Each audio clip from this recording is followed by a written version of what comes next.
Over की आखिरी ball पर गेंदबाज ने एक बाउंसर फेंकी, बैट्समैन ने उसको जाने दिया। अंपायर के ओवर बोलने से पहले ही बैट्समैन ने क्रीज छोड़ दी और विकेट कीपर ने एक अंडर आर्म थ्रो मार के बैट्समैन को स्टंप आउट कर दिया। नहीं, मैं सेकंड एशेज टेस्ट में जॉनी बेयरस्टो के रनआउट की बात नहीं कर रहा हूँ। मैं बात कर रहा हूँ 2009 में इंग्लैंड वर्सेस न्यूजीलैंड के मैच की, जहाँ पे ब्रेंडन मैकलम ने आउट किया था इंग्लैंड के कप्तान पॉल कॉलिंगवुड को। तब स्पिरिट ऑफ क्रिकेट को ध्यान में रखते हुए न्यूजीलैंड के कैप्टन डेनियल विटोरिया ने अपनी अपील विड्रॉ कर ली थी। तो क्या यहाँ पे ऑस्ट्रेलिया ने गलत किया या गलती बेयरस्टो की थी? क्या स्पिरिट ऑफ क्रिकेट के खिलाफ था ये डिसमिसल? और आखिर क्या बला है ये स्पिरिट ऑफ क्रिकेट, जानेंगे इस वीडियो में। Let's roll the intro.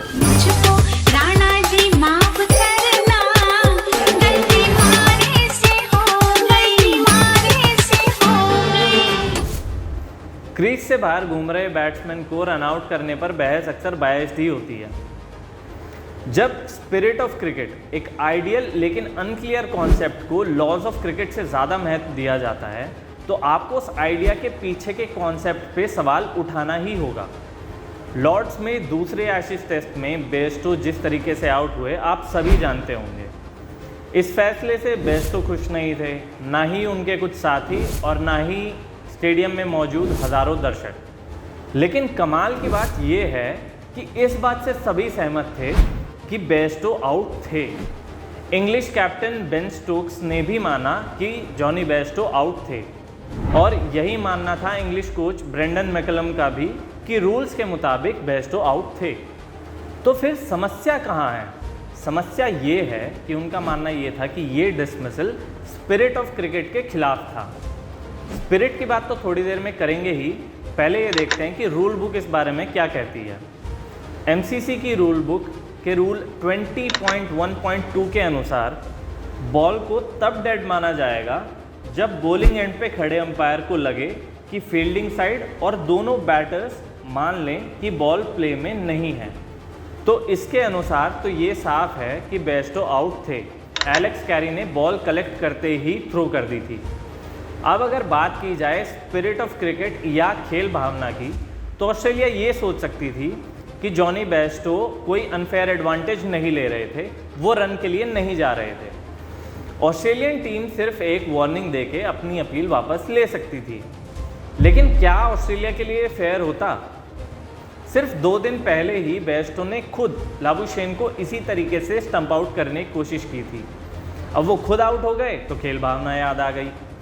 World cup 2019 के फाइनल में जब एक थ्रो बेन स्टोक्स के बैट से डिफ्लेक्ट होके बाउंड्री पार चली गई, तब तो उन्होंने वो रन नहीं छोड़ दिए खेल भावना के कारण। उसी मैच में जब सुपर ओवर भी टाई हो गया, तब तो इंग्लैंड ने खेल भावना दिखाते हुए न्यूजीलैंड के साथ ट्रॉफी शेयर नहीं की और बाउंड्री काउंट के रूल के हिसाब से चैंपियंस बन बैठे। स्पिरिट ऑफ क्रिकेट के साथ समस्या ये है कि अगर फैसला आपके हक में चला जाए तो आप कह सकते हैं कि आप लॉज ऑफ क्रिकेट के हिसाब से खेल रहे थे, और अगर फैसला आपके खिलाफ चला जाए तो आप ये कह सकते हैं कि opposition team spirit of cricket के अनुसार नहीं खेल रही है। ऐसा पहली बार नहीं हुआ है, ऐसे और भी बहुत सारे किस्से हैं। दिसंबर 2006 न्यूजीलैंड वर्सेस श्रीलंका, कुमार संगकारा एक गेंद को फाइनल लेग की तरफ खेल के अपनी सेंचुरी पूरी करते हैं। रन पूरा करके मुरलीधरन उनको कॉन्ग्रेचुलेट करने के लिए जैसे ही क्रीज छोड़ते हैं, तो विकेट कीपर ब्रेंडन मैकलम उन्हें रन आउट कर देते हैं, जो कि वो रूल्स के हिसाब से कर सकते हैं। जून 2008 इंग्लैंड वर्सेस न्यूजीलैंड के ग्रांट एलियट बॉल को टैप करके सिंगल के लिए भागते हैं।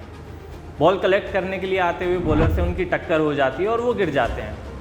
इतने में इयन बेल बॉल को कलेक्ट करके नॉन स्ट्राइकर एंड पे केविन पीटरसन के पास फेंक देते हैं, जो ग्रांट एलियट को रन आउट कर देते हैं। अंपायर इंग्लैंड के कैप्टन पॉल कॉलिंगवुड से पूछते हैं कि क्या वो अपनी अपील विड्रॉ करना चाहते हैं, जिसका जवाब ना में आता है और ग्रांट एलियट को वापस पवेलियन की तरफ जाना पड़ता है। इसके लिए पॉल कॉलिंगवुड ने बाद में माफ़ी भी मांगी थी कि शायद उन्होंने हीट ऑफ द मोमेंट में सही फैसला नहीं लिया।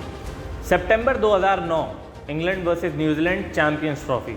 इस बार कॉलिंगवुड ओवर की आखिरी गेंद, जो कि एक बाउंसर थी, उसको जाने देते हैं और अंपायर के ओवर कॉल करने से पहले ही क्रीज छोड़ देते हैं।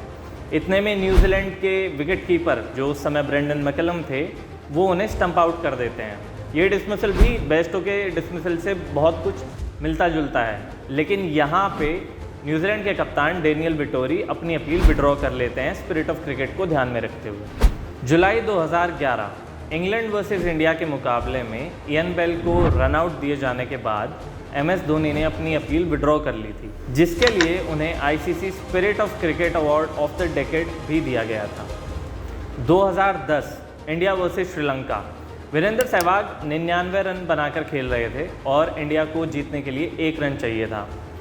उस गेंद पर जानबूझकर श्रीलंका के स्पिनर सूरज रणदीव ने एक नो बॉल डाली थी ताकि सहवाग अपनी सेंचुरी कंप्लीट ना कर पाएँ, जिसके लिए उनके ऊपर 1 साल का इंटरनेशनल क्रिकेट से बैन भी लगाया गया था।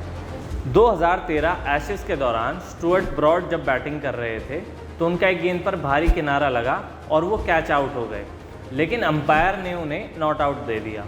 अब स्पिरिट ऑफ क्रिकेट के अनुसार उन्हें खुद ही पवेलियन चले जाना चाहिए था, लेकिन वो नहीं गए, जो कि रूल्स के हिसाब से वो कर सकते हैं। 2019 IPL में पंजाब वर्सेस राजस्थान के मैच में अश्विन ने जॉस बटलर को नॉन स्ट्राइकर एंड पे रन आउट किया था। ये डिसमिसल विद इन रूल्स था, लेकिन फिर भी अश्विन को इसके लिए काफ़ी आलोचना का सामना करना पड़ा था। सिडनी 2008 का टेस्ट मैच तो शायद आप सभी को याद होगा, जिसमें रिकी पॉन्टिंग ने एक कैच पकड़ा था। कंफर्म करने के लिए अंपायर ने खुद रिकी पॉन्टिंग से पूछा कि क्या उन्होंने कैच क्लियरली पकड़ा है, और उन्होंने वो कैच क्लेम किया। हालांकि रिप्लेस में साफ नज़र आया कि वो कैच क्लीनली नहीं पकड़ पाए थे, लेकिन इसके बाद भी ना तो उन्होंने अपनी अपील विड्रॉ की और ना ही उन्होंने बैट्समैन को वापस बुलाया। टीम्स और प्लेयर्स की ऐसी हिपोक्रेसी की वजह से ये समझ आता है कि स्पिरिट ऑफ क्रिकेट यानी कि खेल भावना को डिफाइन करना और इम्प्लीमेंट करना लगभग असंभव है। स्पिरिट ऑफ क्रिकेट अच्छी है, लेकिन खेल के नियम ही सर्वोच्च होने चाहिए।